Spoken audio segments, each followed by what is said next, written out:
탄소 중립 달성을 위해 신재생 에너지가 왜 중요한지 아나요? 태양전지는 어떻게 작동하는지 아나요? 태양전지의 효율은 왜 100%가 될 수가 없을까요? 예, 안녕하세요. 저는 오늘 알기 쉬운 태양전지, 빛을 전기로라는 주제로 강연을 하게 된 카이스트 신소재공학과 신병화 교수입니다. 예, 여러분 만나서 반갑습니다.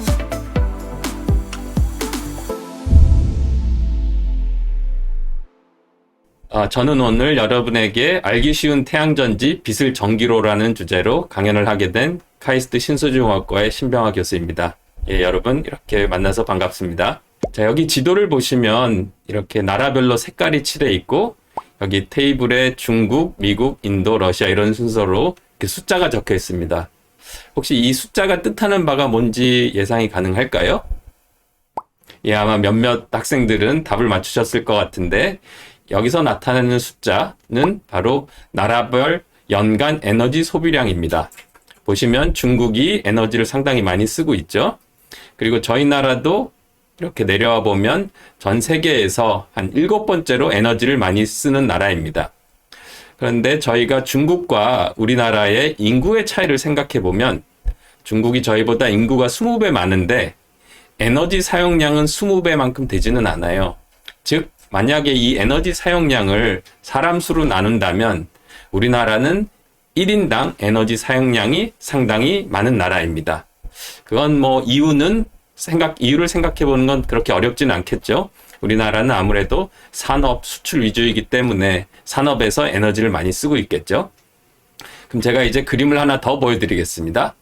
이 그림은 이제 에너지 중에, 그러니까 에너지는 열 에너지도 있고 다양한 에너지의 형태가 있는데 그 중에 전력, 즉 전기의 형태로 쓰는 에너지 소비량은 어떨까요? 그 역시 앞에서 보여드린 에너지 사용량과 상당히 비슷합니다. 중국이 제일 많이 쓰고 있고요. 역시 우리나라가 한 8번째로 많이 쓰고 있고 이 숫자를 만약에 인구수로 나눈다면 저희는 1인당 전력, 즉 전기를 사용하는 양이 꽤 많은 편입니다. 그럼 이렇게 전 세계적으로 전력 에너지를 많이 사용하는데 그렇다면 어떻게든 전력을 만들어야 되겠죠? 그러면 이제 그렇게 전력을 만드는 방법이 여러 가지가 있는데요. 이제 이 지도에서는 무엇의 퍼센티지란 단어로 보여주고 있습니다. 그래서 여기는 앞에 슬라이드와 순서가 좀 바뀌어 있네요. 이제 1등이 독일이고요. 32%. 그리고 이제 우리나라를 찾으려면 이 리스트에서 한참 밑으로 내려가야 됩니다. 그래서 5% 정도라고 되어 있죠. 자, 이 퍼센티지가 나타내는 바는 뭐냐면 이제 전력을 만들긴 만들어야 될 텐데 그 중에 전력을 만드는 방법 중에 풍력이나 즉 바람을 이용하거나 태양빛 혹은 태양열을 이용해서 발전을 하는 비중입니다. 즉 이 풍력과 태양광, 태양열은 저희가 신재생에너지라고 불러요. 왜 재생에너지냐면요. 예를 들어 화력 발전으로 전기를 만들 때는 저희가 석탄을 사용을 해야 되겠죠. 그러면 그 사용한 석탄은 사라지잖아요. 이제 석유로 발전을 해도 마찬가지죠. 이제 석유를 떼우게 되면 그 석유가 사라지게 되잖아요. 하지만 저희가 오늘 바람을 썼다고 내일 바람이 불지 않나요? 그리고 오늘 태양빛을 썼다고 내일 태양이 안 뜨는 건 아니잖아요. 그런 면에서 이렇게 에너지를 만드는 근본이 되는 것들이 계속 사용할 수 있다는 면에서 재생에너지라고 합니다. 그래서 이 재생에너지로 발전을 하는 비중이 독일의 경우는 즉 전체 전기에너지 전력의 30%가 재생에너지고요. 우리나라 경우는 그거보다 좀 낮은 5%입니다. 그럼 과연 요즘 신재생에너지 이게 왜 중요할까요? 그러기 위해서는 이제 먼저 탄소 순환 사이클이란 걸 간단히 설명을 드려야 될 것 같아요. 그래서 저희가 살아가는 모든 에너지의 근원은 태양이라고 말해도 그렇게 과장된 얘기는 아닐 겁니다. 자, 그게 왜 그러냐면요. 여러분 아마 학교 과학 시간에서 광합성이란 것에 대해서 배워보셨을 거예요. 파란 나뭇잎이, 녹색의 나뭇잎이 태양빛을 받고 대기 중에 CO2를 끌어당겨서 그걸 가지고 에너지원을 만들게 됩니다. 그래서 그 에너지원을 저희가 먹고 이제 음식으로 먹고 살아가게 되는 것이죠. 그럼 이제 이 나무가 썩으면 이 나무는 다시 그 지구 밑에 탄소의 형태로 저장이 되게 됩니다. 그러면 이제 저희가 대기 중에서 이렇게 CO2, 이산화탄소를 이렇게 흡수하는 과정을 거치는 거죠. 그런데 이 탄소를 저희가 역시 배출하는 과정도 있어요. 그러니까 그 예를 들어 동물들이 음식을 먹고 배설물을 하거나 그런 경우에 이제 탄소가 다시 나오게 되고, 그래서 저희가 배출하는 탄소의 양과 이렇게 흡수하는 탄소의 양이 오랜 시간 동안 균형을 이루어 왔습니다. 그래서 아주 건강한 탄소 순환 사이클이라고 할 수 있겠죠. 근데 이제 어느 순간부터 산업혁명 이후에 특히 저희가 공장을 세우게 되고 이런 여러 가지 인위적인 활동을 하게 되면서 거기서 탄소가 가스가 배출이 되게 돼요. CO2 같은 것들이 배출이 되게 되고, 이제 그게 이 그림의 제일 오른쪽에 보시면 오토 앤 팩토리 이미션즈라고 있죠. 즉 자동차에서도 배기가스가 나오고 공장에서도 이 이산화탄소와 같은 가스가 나오게 되면서 어느 순간 이 밸런스가 깨지게 되었습니다. 즉 대기 중에 있는 이 CO2의 농도가 예전에는 균형을 잘 이루었었는데 어느 순간부터 흡수하는 것보다 배출하는 양이 많아지게 되면서 이 대기 중에 이 CO2의 양이 점점점 쌓이게 된 거죠. 그럼 과연 이게 왜 문제일까요? 이건 간단하게 말하면 온실 효과인데요. 그래서 예전에 대기 중에 온실가스라고 부르는 CO2 아니면 메테인, CH4 등등이 적절하게 있을 때는 태양빛이 들어와서 일부는 사용을 하고 일부는 반사가 되어서 다시 대기 밖으로 나가게 됩니다. 근데 어느 순간부터 이제 대기에 이런 온실가스가 많아지게 되면 태양빛이 들어오고 반사가 돼서 나가야 되는데 그 반사되는 빛들이 갇히게 돼 버리는 거예요.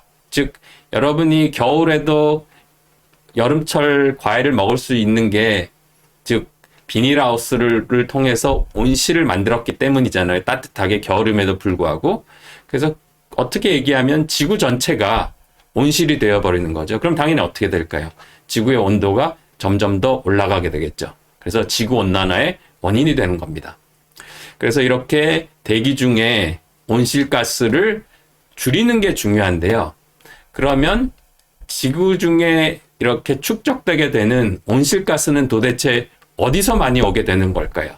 그래서 분야별로 나눠봤습니다. 자, 건물을 돌리는데도 온실가스가 나옵니다. 왜냐하면 저희가 난방도 하고 등등등을 해야 되겠죠?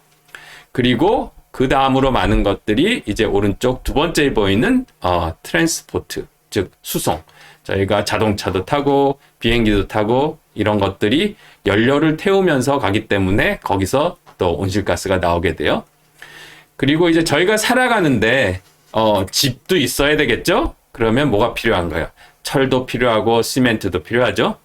그리고 저희가 음식을 먹어야 되는데 이제 농업을 위해서는 비료가 필요하게 돼요. 그래서 암모니아가 비료의 원료가 되는데 이 암모니아를 만드는 과정에서도 이렇게 상당량의 온실가스가 나오게 됩니다. 근데 여전히 가장 많이 CO2가 나오는 부분은 전기를 만드는 부분이에요. 즉 발전 부분이겠죠. 그래서 이 그래프를 보시면 제일 왼쪽에 있는 이 발전이 그 바로 오른쪽에 있는 그 산업, 철강, 시멘트, 케미컬보다 대략 한 거의 많게는 한 40~50% 많은 걸 알 수 있겠죠. 즉 우리가 이 온실가스를 줄이고 싶으면 발전을 하되 온실가스가 나오지 않는 형태로 발전을 해야 됩니다. 그럼 현재 우리가 발전을 어떻게 하고 있을까요? 그래서 이 왼쪽에 나와 있는 그래프는 뭘 보여주냐면요.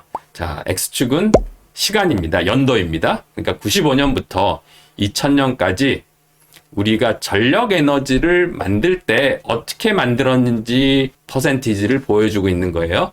제일 밑에는 석유가 있죠.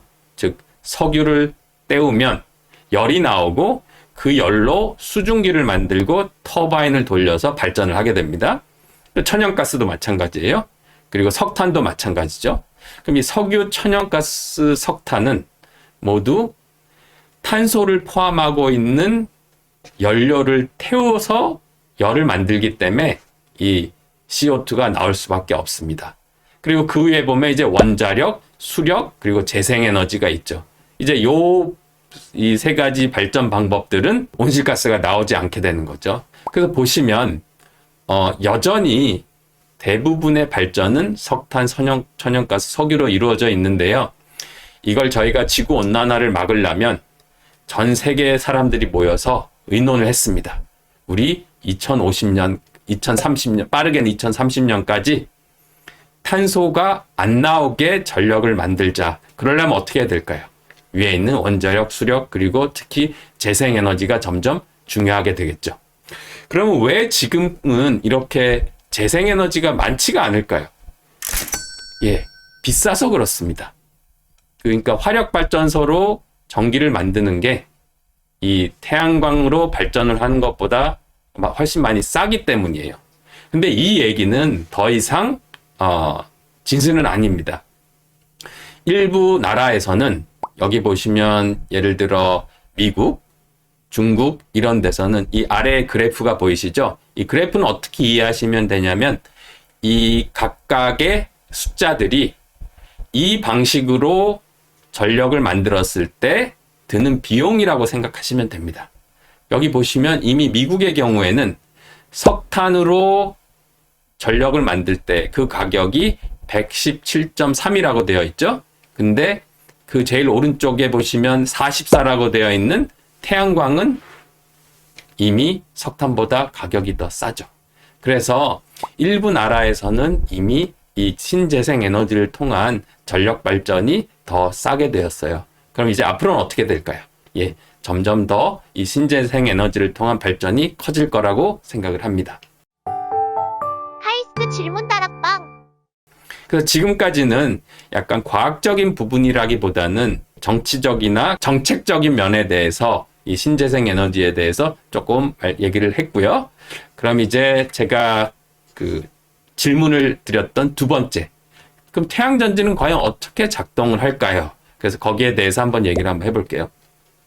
그러려면 일단 반도체라는 거를 알아야 돼요.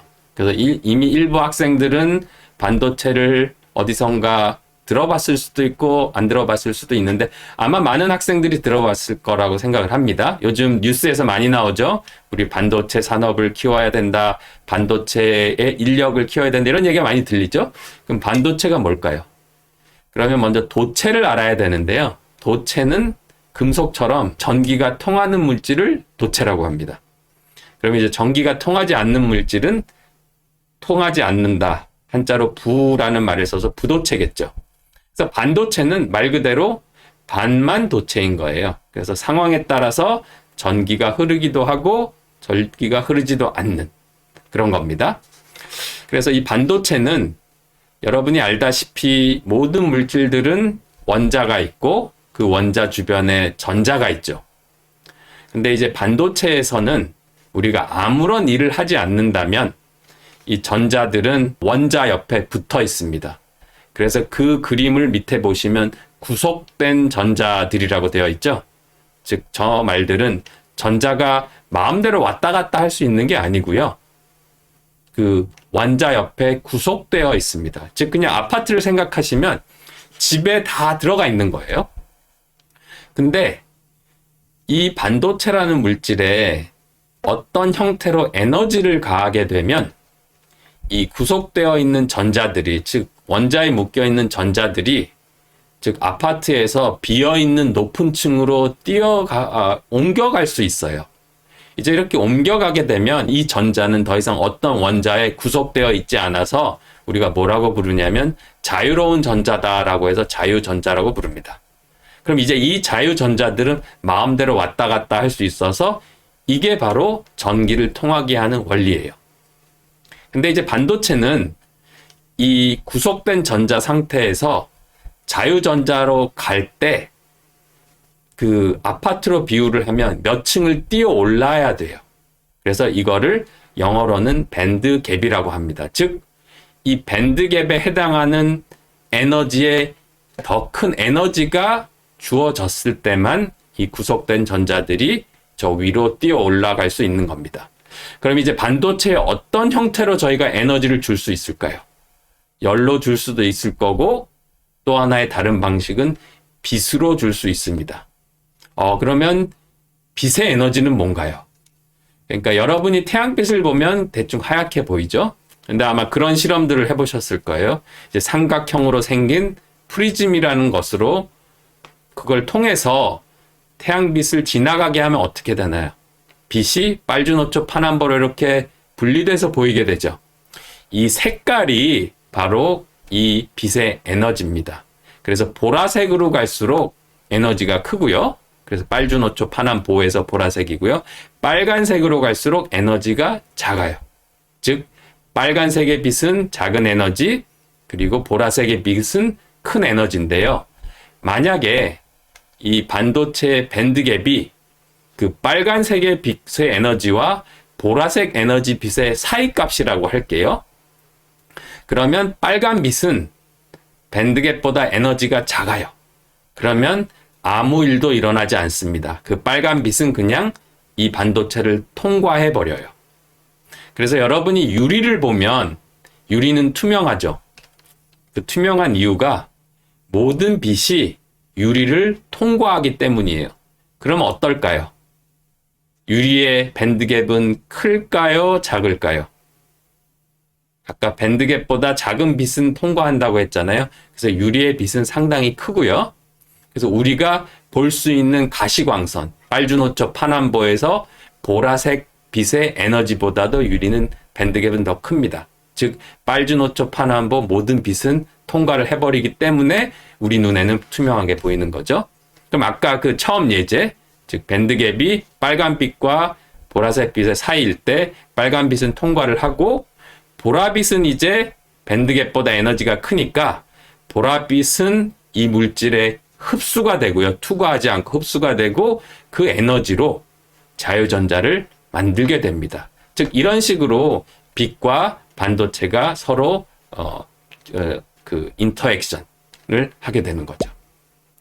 그럼 그와 동시에 이제 아까처럼 이제 자유전자가 많이 생기게 되죠. 그럼 이제 얘네들을 저희가 전선을 연결하지 않고 빼내지 않으면 어떤 현상이 발생하냐면 이 반도체 내에서 전압이 생기게 됩니다. 그러니까 뭐라고 이해하시면 편하냐면요. 여러분 건전지 아시죠? 배터리 1.5V 배터리 있잖아요. 즉 이 안은 플러스와 마이너스를 연결하면 그 사이에 전압이 1.5V가 걸려 있는 거잖아요. 똑같습니다. 이 태양전지도 빛을 받으면 이 내부에 전압이 걸리게 돼요. 근데 이제 저희가 이 에너지를 이용하려면 실제로 전류가 흘러야 되겠죠? 그래서 이 전압이 생긴 반도체에 전선을 연결하면 이제 전류가 흐르게 되고요. 그때 전류를 빛에 의해서 생긴 전류라고 해서 광전류라고 합니다. 그러면 앞에서 전압도 얘기를 했고 이제 여기서 전류를 얘기를 했는데 저희는 뭐를 키우고 싶을까요? 태양전지로 이제 저희가 전기 에너지를 만들고 싶은데 이 에너지라는 것은 전압과 전류의 곱입니다. 그래서 이거는 비유를 들어서 설명하면 조금 편할 것 같네요. 여기 이렇게 슬라이드에 3개의 물통이 보이죠? 그리고 3개의 물통에 물이 쌓여 있는 양이 다릅니다. 그래서 제일 왼쪽 거는 어떤 거냐면요. 저기에 수도꼭지를 아주 크게 열었어요. 그럼 수도꼭지에서 나오는 물은 어떨까요? 물의 양은 많겠죠? 근데 이제 물이 많이 나오니까 물통의 물의 양은 어떨까요? 적겠죠. 그럼 이제 물통의 물의 양이 적으니까 이때 나오는 물은 세게 나올까요? 약하게 나올까요? 예, 약하게 나오겠죠? 왜냐하면 물통에 쌓여있는 물의 양이 작으니까 거기서 오는 압력이 작아서 물은 많이는 나오는데 약하게 나와요. 그리고 이제 그리고 그 다음 거는 수도꼭지를 조금만 열어요. 그럼 어떻게 될까요? 물은 조금 나오죠. 근데 이제 물이 조금 나오니까 물통에 물은 얼마나 쌓여있을까? 많이 쌓여있죠. 그래서 압력이 크기 때문에 물의 압력이 커서 양은 작게 나오는데 세게 나옵니다. 그리고 가장 오른쪽 거는 물의 그 수도꼭지를 적당하게 열어서 적당한 양이 적당한 세기로 나오게 돼요. 그럼 이제 이 세 가지 경우에 이 물레방아를 돌린다고 생각하면 어느 경우에 제일 많이 돌까요? 네, 세 번째입니다. 첫 번째는 양은 많이 나오는데 물의 힘이 약하니까 많이 못 돌고요. 중간은 물의 힘은 센데 물의 양 자체가 작으니까 적게 돌고요. 세 번째, 물도 적당히 많이 나오고 세기도 적당히 셀 때 이 물레방아가 제일 많이 돌게 됩니다. 즉 태양전지에서도 전류도 적당히 나오고 전압도 적당히 나오게 이때 제일 전력을 많이 뽑을 수 있게 돼요. 그러면 어떤 경우에 전압이 많이 나오고 어떤 경우에 전류가 많이 나오고 이거를 설명하려면 태양빛이 어떻게 생겼는지를 봐야 됩니다. 그래서 이 그림은 조금 어려울 수 있는데요. 그냥 쉽게 생각하면 이 Y축은 그냥 양이라고 생각을 할게요. 양. 그리고 X축은 파장 혹은 색깔이라고 생각하면 됩니다. 그래서 이 노란색으로 되어 있는 그 그래프가 태양 바로 앞에서 우리가 아까 빛은 여러 가지 에너지로 이루어졌다 그랬잖아요. 태양 바로 앞에서 어떤 에너지를 가지는 빛이 얼만큼 나오는지를 조사하면 이 노란색 그래프처럼 돼요. 그래서 중간에 점선이 두 개 있죠? 그리고 영어로 비저블이라고 되어 있는데 이게 한국말로는 보인다는 뜻입니다. 즉 우리 사람의 눈은요. 태양에서 나오는 모든 빛을 볼 수가 없어요. 그 중에 일부만 볼 수 있습니다. 그게 파장으로 변환하면요. 한 400나노미터부터 700나노미터까지 즉 보라색에서 빨간색까지 빛을 볼 수 있는 거고요. 그럼 그 보라색 바깥은 어떨까요? 우리 눈에 못 보죠? 근데 보라색 바깥에 있으니까 뭐라고 부를까요? 보라색의 바깥에 있는 빛이다 해서 한자로 자외선이라고 하는 겁니다. 그럼 이제 빨간색 바깥에 있는 오른쪽에 있는 빛은 당연히 빨간빛 바뀌니까 적외선이라고 하겠죠. 그래서 이 태양에서 나오는 빛은 자외선도 있고 가시광선도 있고 적외선도 쭉 있습니다. 그 중에 우리가 볼 수 있는 거는 보라색부터 400부터 700나노미터일 거고요. 그리고 여기서 파장이 길면 길수록 에너지는 작은 겁니다. 그래서 태양에서는 이렇게 빛이 나와요. 그게 노란색이고요. 근데 이제 이 그림에 또 빨간색으로 색칠되어 있는 커브가 있죠. 이 커브의 모양은 노란색이랑 비슷한데 군데군데 이렇게 푹 파여 있는 데가 있습니다. 그래서 900나노미터 중에 뭐 H2O라고 적혀 있고 푹 들어가고 그리고 한 1150쯤에 또 들어가 있고 한 1350쯤에 이렇게 푹푹 들어가 있는 데가 있죠. 이건 뭐냐면 이제 빛의 양을 재는데 태양에서 재는 게 아니고 대기, 우리 지구에서 쟀을 때요. 그럼 두 개의 차이가 뭘까요? 태양과 지구 사이에 대기권이 있죠. 그래서 태양빛이 대기권을 지나올 때 일부 파장빛들은 흡수가 되어 버려요. 그게 물 혹은 오존 혹은 CO2 혹은 산소 등에 의해서 일부의 파장은 흡수가 되어 버렸기 때문에 이렇게 빨간 형태로 나오게 됩니다. 자, 그러면 이게 태양전지의 전류 및 전압과 왜 중요할까요? 자, 아까 밴드갭이라는 게 있고 그 밴드갭보다 큰 에너지를 가지는 빛만 흡수한다고 했죠. 그리고 빛을 하나 흡수하면 자유전자가 하나 생길 수 있거든요. 즉 빛을 많이 흡수하면 전자의 양이 많아지고 전자의 양이 많아지니까 뭐가 많아지겠어요? 전류가 많아지겠죠. 그래서 태양전지 물질 중에 실리콘이란 물질이 있고요. 그 밴드갭은 여기 슬라이드에 나와 있는 것처럼 약간 작습니다. 1.12. 그래서 파란색 실선으로 그어져 있죠. 그래서 이 파란색 실선, 실리콘에서 나와 있는 파란색 실선에 있는 왼쪽에 있는 빛들은 다 흡수할 수 있어요. 왜냐하면 파장이 아까 작은 게 에너지가 크다고 했죠. 그러니까 실리콘의 밴드갭보다 큰 빛들은 흡수를 할 수 있는 거죠. 즉 밑에 그림에서 저 오른쪽에 있는 파란 실선 왼쪽에 있는 영역에 있는 빛은 다 흡수할 수 있습니다. 근데 이제 다른 물질을 보면 페로브스카이트라는 또 요즘 각광받고 있는 새로운 태양광 물질이 있어요. 얘는 밴드갭이 큽니다. 그러면 이제 파란 점선 중에 왼쪽 게 되겠죠? 그럼 이제 파란 점선 왼쪽에 빛만 흡수를 할 수 있는 거예요. 그러면 실리콘과 페로브스카이트 누가 더 광전류가 클까요? 다른 말로 물어보면 누가 더 많은 양의 빛을 흡수할 수 있나요? 예, 실리콘이겠죠. 그래서 실리콘이 광전류를 더 많이 생산할 수 있어요. 그러면 몇몇 학생은 이런 질문을 할 수 있겠죠. 그럼 선생님, 밴드갭이 아주 작은 걸 쓰면 되지 않나요? 그러면 태양에서 나오는 거의 모든 빛을 흡수할 수 있을 테니까요. 예, 맞습니다. 그러면 아까 그 광전류를 최대한 키울 수 있을 거예요. 그러면 그게 과연 좋을까요? 이거는 뭐와 똑같냐면 아까 수도꼭지를 다 열어버리는 것과 똑같아요. 즉 수도꼭지를 다 열어서 물은 많이 나오는데 물의 압력이 낮습니다. 즉 전압이 낮게 돼요. 그래서 전압은 뭐에 비례하냐면요, 이 밴드갭에 비례합니다. 그래서 밴드갭을 낮추면 전류는 커지는데 전압이 낮아지고요, 밴드갭을 키우면 전류는 낮아지는데 전압은 커집니다. 그러면 언제가 제일 좋을까요? 예, 적당할 때가 제일 좋겠죠. 적당한 밴드갭이면 적당한 전류와 적당한 전압으로 전력이 가장 크게 됩니다. 그러면 궁금하지 않나요? 얼마가 적당한데요?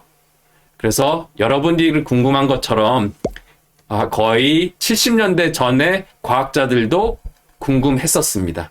그래서 이거는 논문의 첫 페이지를 가져온 건데요. 거기 오른쪽 위를 보시면 연도가 있죠. 그래서 이 저자가 어떤 경우에 어떤 밴드갭에서 태양전지가 최고가 될 거라는 거를 예측을 했어요. 이론을 바탕으로. 근데 여기 영어로 적혀 있긴 한데 여기에 저자를 제가 파란색으로 밑줄을 그어 놨는데요. 여기 보시면 윌리엄 샤클리라고 되어 있죠. 이분이 누구냐면 여러분이 지금은 너무 잘 알 거예요. 트랜지스터란 말 들어봤죠? 저희 모든 전기, 전자, 소자에 다 들어가잖아요. 그쵸? 우리 생활에서 빠질 수는 없이 생각해 볼 수 없는 그런 전기 및 전자, 소자의 가장 기본이 되는 빌딩 블록이라고 생각을 하시면 됩니다. 그 트랜지스터를 개발해서 노벨상을, 물리학상을 1956년에 받은 분이 바로 윌리엄 샤클리예요. 그러면 트랜지스터와 태양전지가 무슨 상관이 있나요? 쉽게 얘기하면 태양전지는 아주 간단한 구조의 트랜지스터인데 빛의 조사하에서 작동한다라고 생각을 하면 돼요. 그럼 이분이 이제 트랜지스터를 만들었고 그런 이론도 확립했으니까 자연스럽게 태양전지의 구동 원리에 대해서도 이렇게 이론을 세울 수 있었던 거죠. 그래서 이 자세한 내용은 너무 어려우니까 여러분들이 더 커서 배우기로 하고 이제 그 결과만 가르쳐 드릴게요. 그래서 이 결과가 뭐를 나타내 주는 거냐면요. 이제 Y축은 효율, 즉 태양빛을 100을 받았을 때 전기 에너지를 얼마나 만드는지 그 변환 효율이라고도 합니다. 그러니까 단위가 퍼센티지겠죠. 태양빛 100% 받았을 때 다 에너지로 바꿀 수 있으면 100%고요. 그리고 이제 X축이 밴드갭입니다. 그래서 이 빨간 거가 저 샤클리가 예측했던 거예요. 여기 보시면 언제 제일 높나요? 이 빨간색 그래프를 잘 읽어보면 한 1.25V일 때, 여기서 X축이 1.25일 때 한 30.6% 정도 가능하게 되는 겁니다.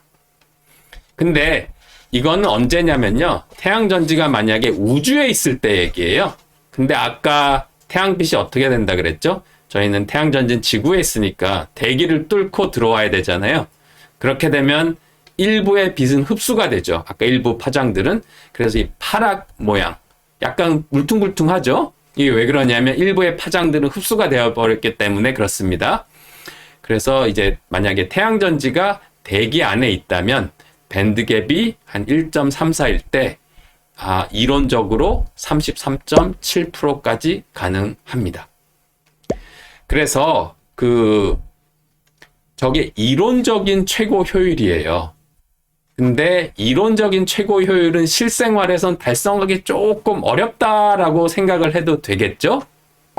그래서 미국의 NREL이라고 부르는 우리말로 하면 국립신재생에너지연구소라는 곳에서 70년대부터 지금까지 어떤 물질로 새로운 태양전지를 만들었을 때 그 효율이 몇 %인지 인증을 해주는 겁니다. 그러니까 저희가 연구자들이 연구를 해서 저희가 측정을 해봤더니 효율이 20%가 나왔습니다 라고 하면 사람들이 안 믿어줘요. 그래서 이거를 이런 인증을 할 수 있는 기관, 즉 제3자에게 보내면 그분들이 측정을 해서 네, 이분들이 주장한 게 맞습니다 라고 하고 도장을 땅땅 찍어줘요. 그거를 이렇게 그림으로 보여드린 겁니다. 그림이 너무 이렇게 많아서 조금 헷갈리시죠? 그러면 제가 조금 확대를 한번 해볼게요. 이제 확대를 해보면 최근 것만 확대를 한번 해봤습니다. 여기 보시면 녹색 심볼이 있죠. 거기 동그란 색으로 그게 CIGS라고 되어 있고, 그리고 그 밑에 보면 빨간색 테두리에 노란색으로 색칠되어 있고 페로브스카이트 셀이라고 되어 있죠. 예, 이런 것들이 왜 차이가 나냐면요. 아까 밴드갭에 따라서 물질에 따라서 밴드갭이 틀리고 밴드갭에 따라서 효율이 다르다고 했잖아요. 즉 태양전지에서는 빛을 흡수하는 물질이 제일 중요하고요. 그 물질을 뭐에 쓰느냐에 따라서 이렇게 다른 효율이 나타나게 됩니다. 근데 뭐가 좋은지 제일 좋은지 모르기 때문에 이렇게 연구자들은 이렇게 다양한 물질을 70년대부터 계속 연구를 해오고 있는 거고, 이렇게 효율을 발전이 계속 이루어지고 있습니다. 그래서 여기서 그러면 질문이 하나 들 텐데요. 왜 태양전지는 효율이 100%가 될 수가 없을까요? 여기 보시면 왜 이론적으로 33%밖에 될 수 없을까요? 자, 이 부분은 제가 말로 설명을 해 드릴게요. 일단 이건 나중에 연력학이라는 걸 배워야 되실 텐데요. 에너지의 형태를 바꾸게 되면 항상 손실이 있습니다.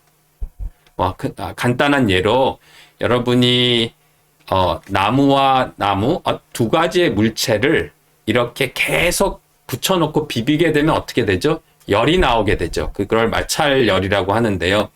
이것도 일종의 에너지 변환입니다.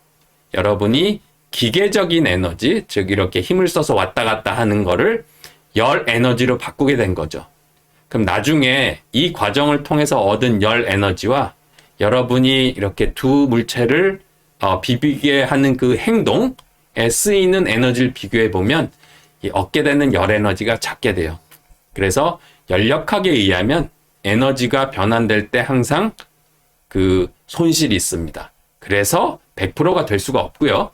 그리고 또 다른 이유는 아까 말씀드린 대로 태양 에너지를 다 받는다고 하더라도 어떻게 되죠?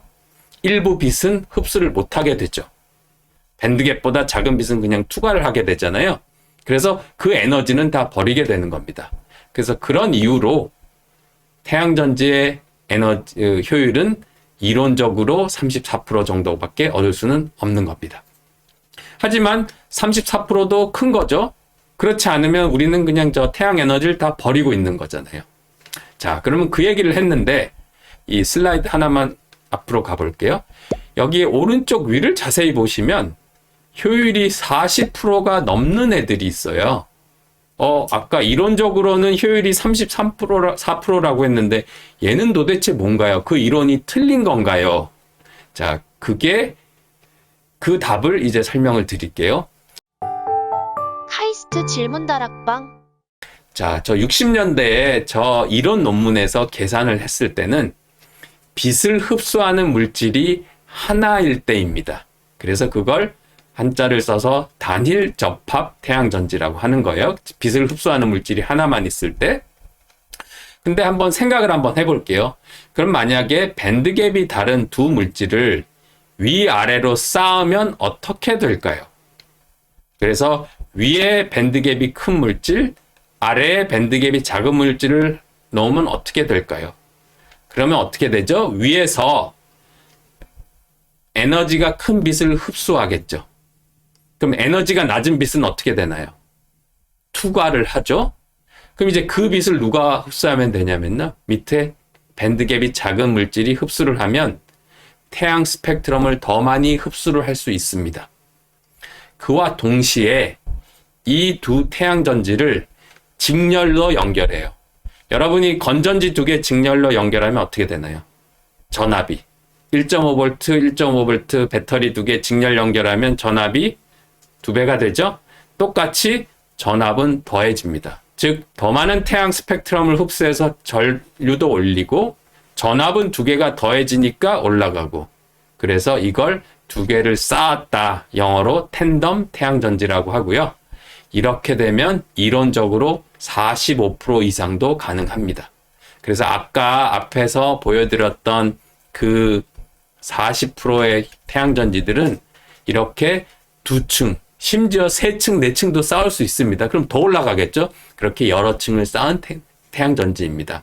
그래서 저희 실험실에서도 여러분의 그 대학원생 형 누나들이, 언니들이, 오빠 언니들이 연구를 해서 저희 그 실험실에서도 페로브스카이트라는 물질과 실리콘이라는 물질, 앞에서 밴드갭 얘기할 때 이런 물질이 있다고 약간 소개를 해드렸죠. 그래서 이 두 물질들을 합해서 이제 꽤 높은 효율을 만들었고, 이제 그 효율을 이렇게 그 논문에 보고를 한 적이 있습니다.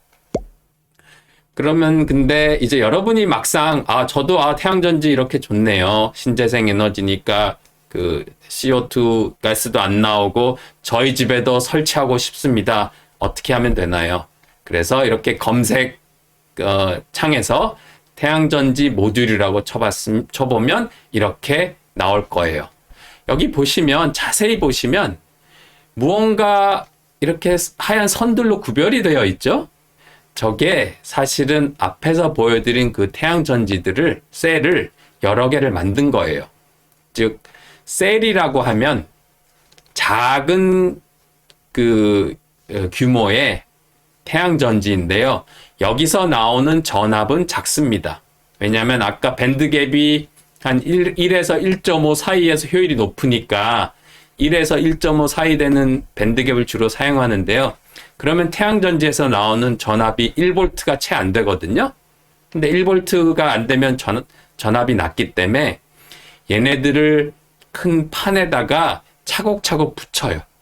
차곡차곡 붙이고 걔네를 전선으로 직렬 연결을 하게 됩니다. 그러면 어떻게 될까요? 건전지 여러 개 연결하듯이 전압이 더해지게 돼요. 그래서 그걸 모듈이라고 하고요. 이제 모듈을 여러 개 연결한 걸 어레이라고 하고, 그 어레이를 바로 이 왼쪽 아래 그림에서 보고 계신 겁니다. 그래서 이런 식으로 이 태양 패널을 만들게 되고, 그리고 설치할 때 보시면 이 왼쪽 아래 그림 보면 약간 경사가 져 있죠?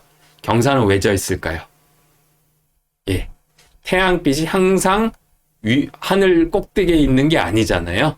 태양의 위치는 하루에 변하니까 가장 태양빛을 많이 받을 수 있는 위치로 저렇게 경사를 기울여서 설치를 하게 됩니다. 자, 지금까지는 이제 태양전지에 대해 원리도 설명을 했고, 이제 태양전지를 점점 많이 쓴다라는 것도 설명을 했고, 다 좋은데 가장 큰 단점이 뭘까요? 태양전지로 에너지를 만들려면 빛이 있어야 됩니다. 그러면 밤에는 어떡하나요? 예, 이게 큰 문제죠. 그래서 신재생 에너지가 더 커지지 못하는 가장 큰 문제가 영어로는 intermittency라고 하고요. 즉, 전력 생산을 365일 24시간 할 수 없다는 거죠. 그래서 이를 해결하기 위해서는 빛이 많은 낮에 태양전지로 전력을 만들고 남는 거를 저장을 했다가 밤에 써야 돼요. 그래서 저장 시설이 꼭 필요합니다. 그래서 리튬 배터리 같이 2차 전지로 저장을 해도 되고요. 또 다른 저장 방법으로는 이 수소를 만들 수도 있어요. 즉, 아마 이런 실험 많이 해보셨을 텐데, 학교에서 해보신 적이 있으실 텐데, 물에다가, 물이 뭐로 되어 있죠? H2O죠. 즉, 산소와 수소로 이루어져 있죠. 여기에 전기 에너지를 가하면 수소와 산소로 분리할 수 있습니다. 이걸 수전해, 즉 물을 전기로 분해한다. 그래서 수전해라고 부르고요. 이렇게 만든 수소는 여러분이 가솔린처럼 그냥 연료로 사용할 수 있어요. 그래서 이 수소를 다시 공기와 합하게 되면 뭐가 생기죠? 물이 생기고 그 과정에서 에너지를 만들 수 있습니다. 그래서 그렇게 해주는 걸 연료전지라고 하고요. 그래서 태양전지와 연료전지가 있으면 낮에는 태양전지로 수소를 만들고 남는 전기로, 그리고 그 수소를 밤에 연료전지를 통해서 쓰면 밤에도 전기를 쓸 수 있게 되는 겁니다. 그래서 아마 수소경제란 말을 들어보셨을 텐데 이제 이런 식으로 전기 에너지를 낮에 저장해서 이렇게 쓸 수 있는 것이겠죠. 그래서 저희 실험실에서도 이런 태양전지와 이제 태양전지를 통해서 수소를 만들어서 저장하는 이런 쪽의 연구를 하고 있습니다. 예, 그럼 지금까지 경청해 주셔서 감사합니다.